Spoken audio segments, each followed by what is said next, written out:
Hey kids, Mr. Jong here. Today I'm going to be going over our week 5 summary about rotations, specifically what we learned.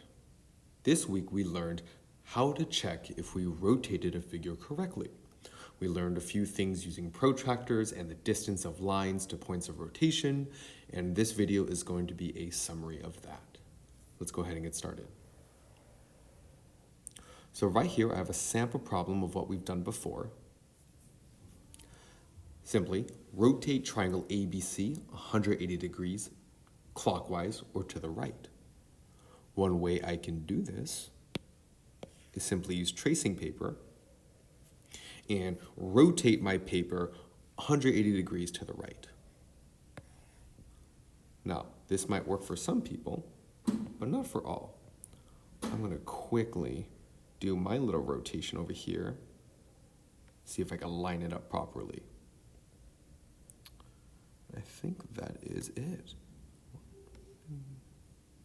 Looks good to me. All right. So, but remember, our image is always prime, meaning that not only is it the same corresponding points that need to be in the right location, but they are also named differently. So in this case, we have a new triangle called ABC prime that has been rotated 180 degrees to the right.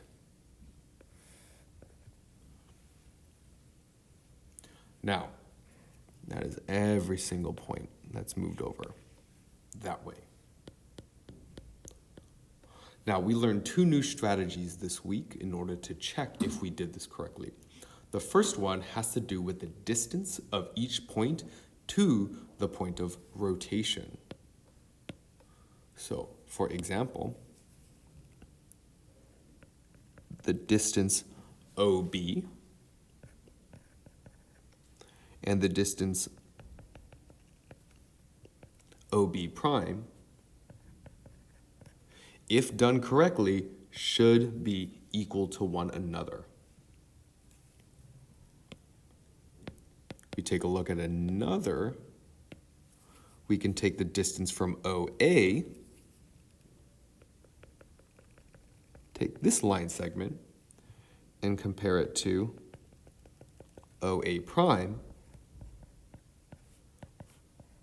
If we did this correctly, then these 2 points should have the same distance from the center. And finally, we can also check OC, line segment OC. And that should be equal to OC prime.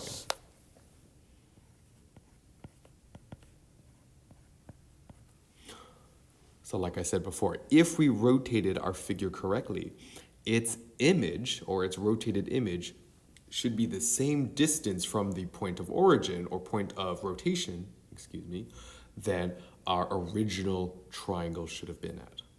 Okay, so for example, if I use some numbers here just to give us some clarity, if OA is, let's say it's like 10 units, right, or 10 inches, right, then OA prime should also be 10 inches.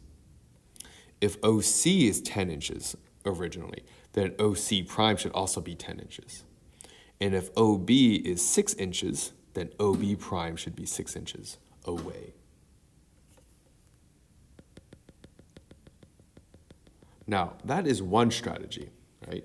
Checking to see if our lengths, or the distances of each of these, all are equal to their corresponding points.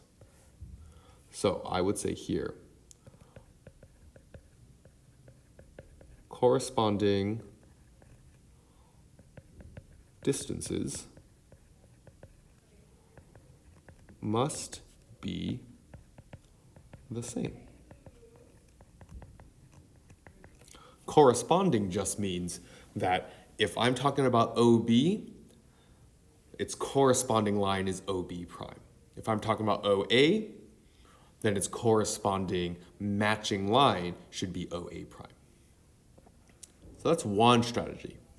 The second strategy has to do with angles, okay? The angles of rotation. So if we look back at our original example, or excuse me, our original question, we rotated 180 degrees, okay? Now, I could then use a protractor to measure how far did each of these points move. I'm going to go ahead and use this protractor to measure this. So I'm going to drag my protractor over to my shape.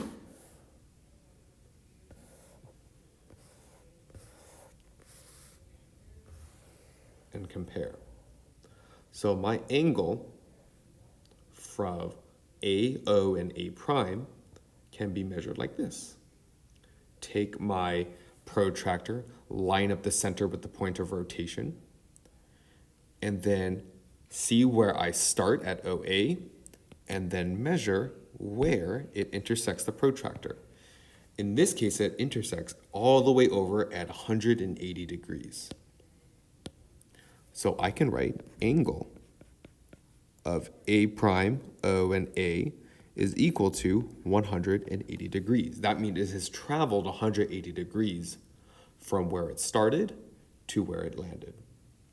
I could also compare other shapes as well. So looking at the angle COC prime, looks like it's also the same as well. Again, starting at 0, counting where the second line intersects my protractor, and it looks to be just about at 180 degrees.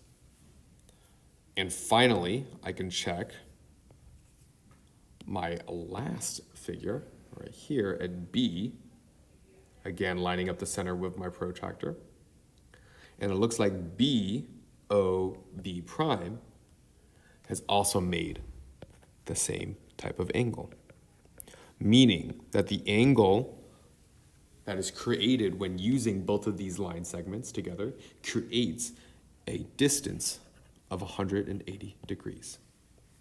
This is important because the second way that we determine if we've rotated it correctly is if the angles of our rotation match the angles that our points have moved. So this means the angle that each point moves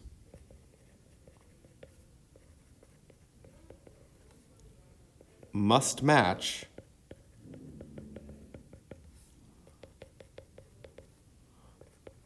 the angle of the figure.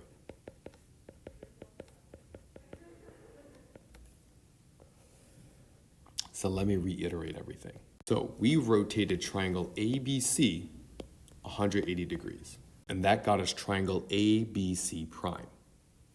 We measured the distances of each of our points from the origin, or from the point of rotation, and all those corresponding distances are the same.